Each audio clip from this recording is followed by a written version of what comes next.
नमस्कार। दिन भर की बड़ी खबरों में आप सभी का स्वागत है और मैं हूं आपके साथ मुबशरा परवीन।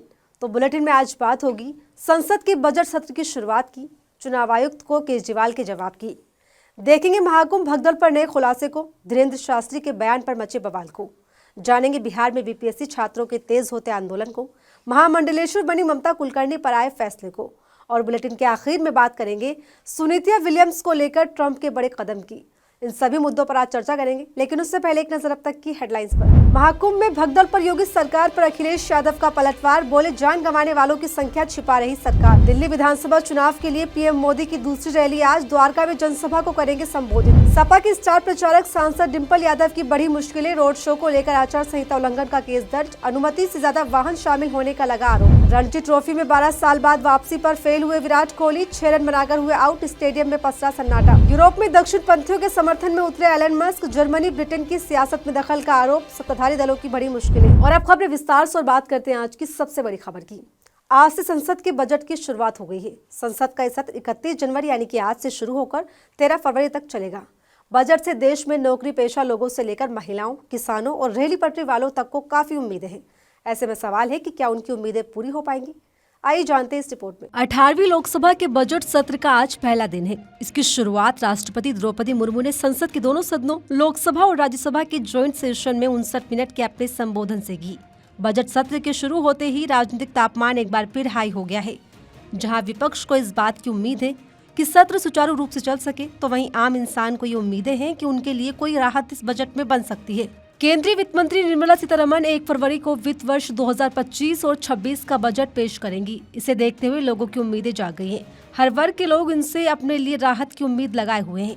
इनमें रेहड़ी पटरी वालों से लेकर घरेलू महिलाएं और कामकाजी लोग तक शामिल हैं। लोगों को सामान और सेवाओं पर लगने वाले कर में भी राहत मिलने की उम्मीद है। इसके अलावा संसद के बजट सत्र में वित्त विधेयक 2025, वक्फ और बैंकिंग विनियमन अधिनियम में संशोधन और भारतीय रेलवे और भारतीय रेलवे बोर्ड अधिनियमों के विलय समेत कई विधेयक पेश किए जाने की उम्मीद है। यानी बजट पेश होने के बाद संसद के दोनों सदनों में कुल 62 विधेयक पेश किए जाने की तैयारी सत्ता पक्ष की तरफ से की गई है, जिसके जरिए मोदी सरकार अपना दम दिखाएगी।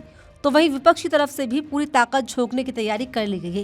जनता की जो इश्यूज है उनके बारे में बात नहीं करते, जवाब नहीं देते। आपने पिछला सेशन देखा, चर्चा ही नहीं की, तो ये सब तो कहेंगे ना। वहीं बजट सत्र शुरू होने से पहले पीएम मोदी ने अपने संबोधन में विदेशी हस्तक्षेप का जिक्र करते हुए कहा कि 2014 से लेकर अब तक ये पहला संसद सत्र है जिसके 1-2 दिन पहले कोई विदेशी चिंगारी नहीं देखी गई। इसी के साथ पीएम मोदी ने कहा कि इस बजट सत्र में सभी सांसद विकसित भारत को मजबूती देने के लिए अपना योगदान देंगे।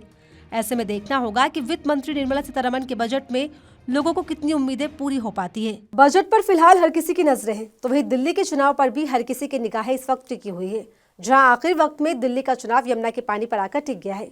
इस मुद्दे पर आप और चुनाव आयोग आमने सामने आ गए हैं। इस बीच आप मुख्य अरविंद केजरीवाल ने चुनाव आयोग के हर सवाल का जवाब देते हुए जबरदस्त हमला बोला। पूरी खबर देखिए इस रिपोर्ट में। दिल्ली विधानसभा चुनाव से ऐन वक्त पहले यमुना के पानी पर जबरदस्त तरीके से राजनीति गरमाई हुई है।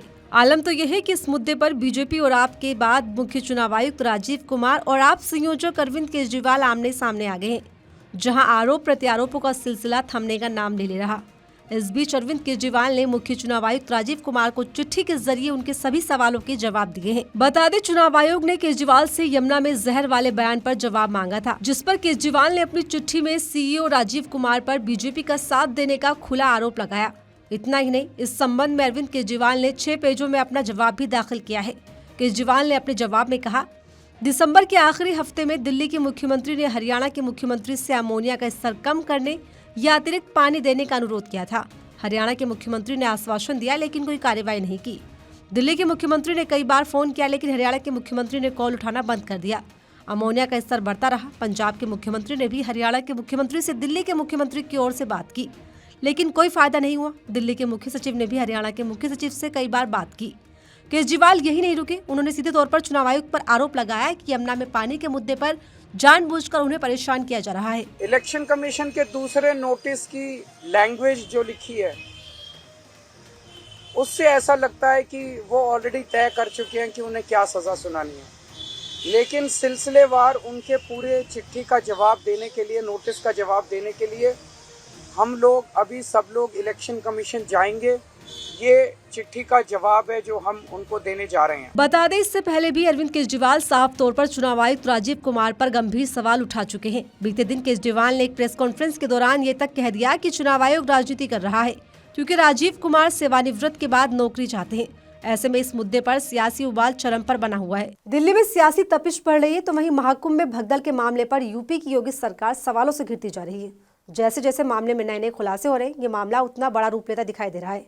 इस बीच अब ये मामला इलाहाबाद हाईकोर्ट की दहलीज पर पहुंच गया है, तो वहीं दबाव में आई योगी सरकार ने हादसे पर न्यायिक जांच भी शुरू करवा दी है। पूरी खबर देखिए इस रिपोर्ट में। महाकुंभ भगदड़ मामले पर आज से न्यायिक जांच शुरू हो गई है, जहां योगी सरकार के द्वारा गठित किया गया 3 सदस्यीय न्यायिक आयोग हादसे की जांच करेगा। हालांकि इन सबसे परे महाकुंभ भगदड़ मामले में नए नए खुलासे और जान गंवाने वालों की संख्या में बढ़ोतरी योगी सरकार पर गंभीर सवाल खड़े कर रहे हैं। दरअसल 29 जनवरी को प्रयागराज के संगम नोच पर मौनी अमावस्या के मौके पर हुए हादसे में 30 लोगों की जान चली गई। हालांकि ये आंकड़ा बढ़कर 49 हो गया है। वहीं कई लोग गंभीर हालत में तो कई घायल बताए जा रहे हैं। इस बीच एक खुलासा ये भी हुआ है कि इसी दिन संगम नोच से 2 किलोमीटर दूर झूसी में भी एक भगदड़ हुई थी, जहां कई लोगों की जाने जाने की खबर है। हालांकि ये तमाम खबरें टीवी चैनल्स पर नहीं दिखाई गई।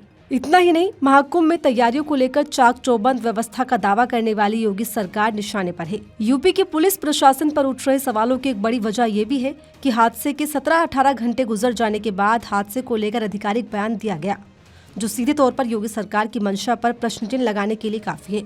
भगदड़ स्थल पर बिखरे कपड़े और जूतों की ढेर किसी बड़े हादसे की ओर साफ तौर पर इशारा कर रहे हैं, लेकिन मृतकों और घायलों की संख्या के बारे में कोई स्पष्ट जानकारी नहीं है। हालांकि भगदड़ के दौरान मौजूद लोगों के दावों वाले वीडियो सोशल मीडिया पर सामने आ रहे हैं, जहां हादसे में कई और लोगों की जान जाने की खबरें हैं, जिस पर यूपी की योगी सरकार से लेकर यूपी का अंधा गूंगा बहरा पुलिस प्रशासन खामोश है। इतना ही नहीं, योगी के शासनकाल में महाकुंभ के नाम पर कैसे मासूम लोगों की भावनाओं के साथ खिलवाड़ किया जा रहा है, उसका अंदाजा सोशल मीडिया पर आ रही तमाम उन तस्वीरों से लगाया जा सकता है, जहां गरीब और आम लोगों को निशाना बनाया जा रहा है। फिलहाल देखना होगा महाकुंभ में हुए हादसे को लेकर और क्या क्या खुलासे होने बाकी हैं। महाकुंभ में अपनी शानदार व्यवस्था का दम भरने वाली योगी सरकार चारों तरफ से निशाने पर आ गई है। सरकार की बदइंतजामियों के चक्कर में न जाने कितने लोगों ने अपने अपनों को खो दिया। इस बीच भगदड़ पर बागेश्वर धाम के धीरेन्द्र शास्त्री के बयान ने हर किसी को चौंका दिया है। देखिए इस रिपोर्ट में। महाकुंभ में मची भगदड़ पर पहले ही योगी सरकार का पुलिस प्रशासन सवालों से घिरा हुआ है। इस बीच भगदड़ पर बागेश्वर धाम के महंत धीरेन्द्र कृष्ण शास्त्री के बयान ने बवाल मचा दिया है। दरअसल महाकुंभ में मची भगदड़ पर प्रतिक्रिया देते हुए धीरेन्द्र शास्त्री ने साफ कह दिया कि गंगा किनारे जान गंवाने वालों ने मोक्ष की प्राप्ति कर ली है। गंगा के किनारे मरेगा तो वो मरेगा नहीं, मोक्ष पाएगा। जी हाँ, सही सुना आपने।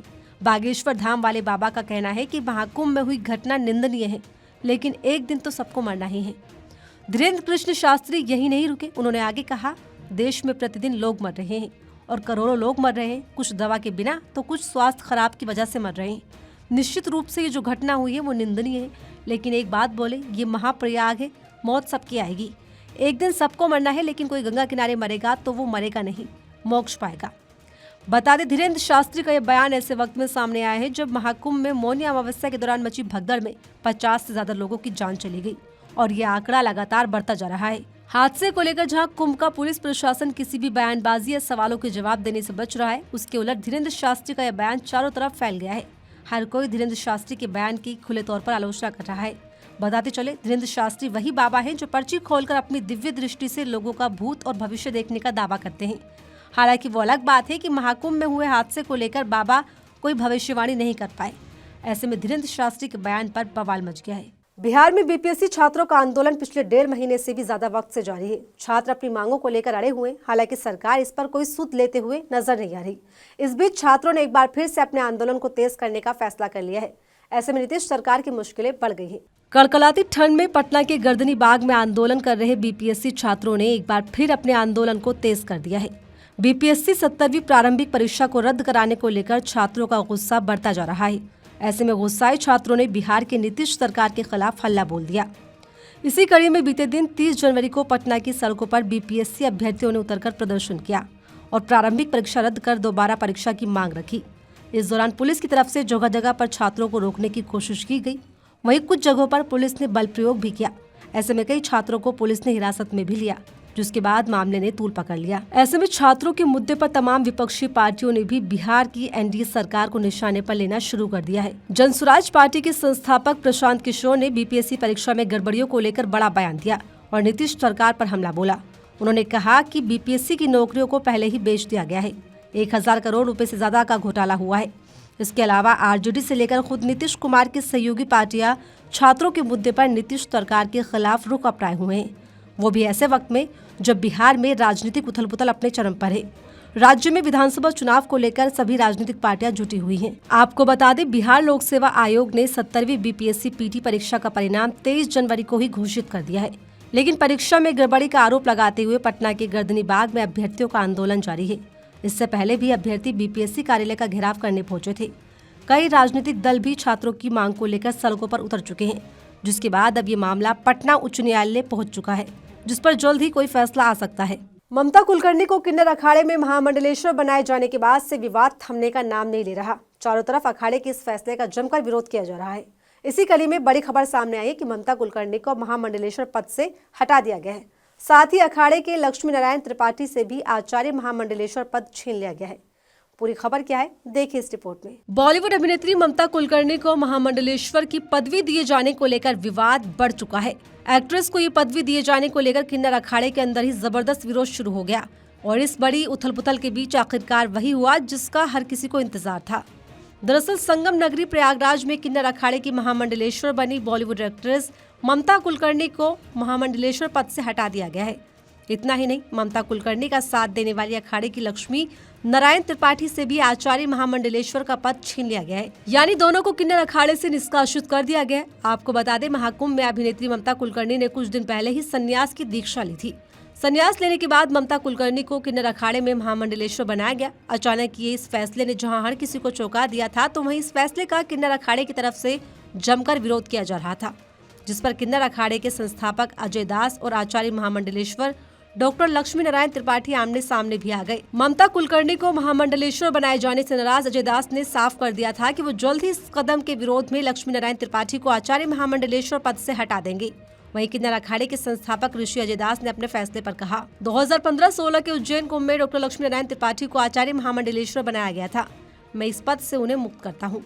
उन्होंने कहा कि जल्द ही उन्हें इसकी लिखित सूचना भी दे दी जाएगी।